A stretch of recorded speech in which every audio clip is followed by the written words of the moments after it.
You're looking for a home theater solution that actually works in the space you have, that won't feel like a constant maintenance headache, and that justifies the price tag you're about to spend. Most of us have tried the big screen dream and ended up with a projector that needs a dark room, a massive throw distance, and a separate sound system that turns the living room into a tangle of cables. The fear of buying the wrong thing is real. What if you spend a few $1,000s and it still looks washed out on a Tuesday night movie, or the built-in speakers sound tinny and you have to shell out extra for a soundbar? That hesitation is why I spent a good chunk of time digging through technical write-ups, user forums, and the few professional impressions I could find before I even turned the unit on. Link is in the description if you want to check the product details on Amazon.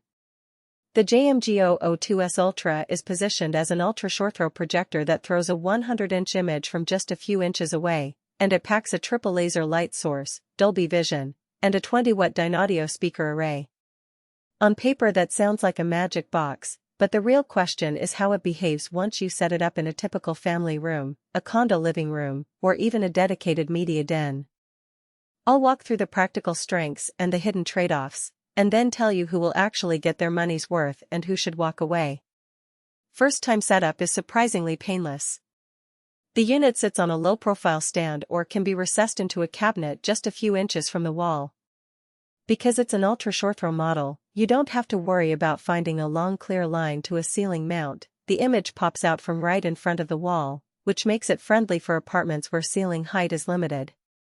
The built-in laser engine means you won't be swapping bulbs every few years. The light source is rated for many thousands of hours, so once you're done calibrating the picture, you can basically forget about it. That reliability is a big win for anyone who doesn't want to schedule a service call every other year. Picture quality is where the O2S Ultra really tries to differentiate itself.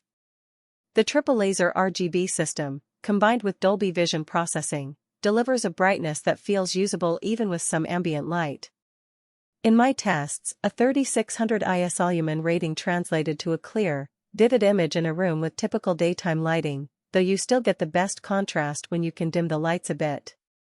The colors are punchy without looking oversaturated, and HDR content shows a noticeable lift in both highlights and shadow detail. If you're the type of viewer who streams Netflix, Disney+, or Amazon Prime and wants those HDR titles to look as close to a cinema as possible, this projector delivers a convincing experience without needing a dedicated darkroom. Now, let's talk sound. Dynaudio isn't a brand that most people hear every day, but it's respected in the hi-fi world for producing clean, balanced audio. The O2S Ultra's integrated 20-watt speakers are surprisingly respectable for a built-in solution. In a medium-sized room, dialogue is clear and the bass is tight enough to feel present without overwhelming the mids. Watching a dialogue-heavy drama or a sitcom, you won't be reaching for the remote to crank up the volume. However, when you push it to the higher end of its output, think action movies with explosions or a bass-heavy EDM playlist, the speakers start to strain, and the treble can become a little harsh.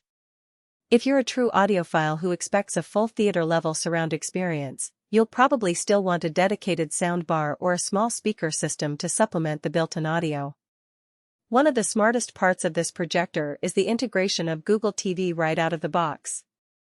The interface feels snappy, and you get native Netflix, Disney+, and YouTube apps without needing an external streaming stick.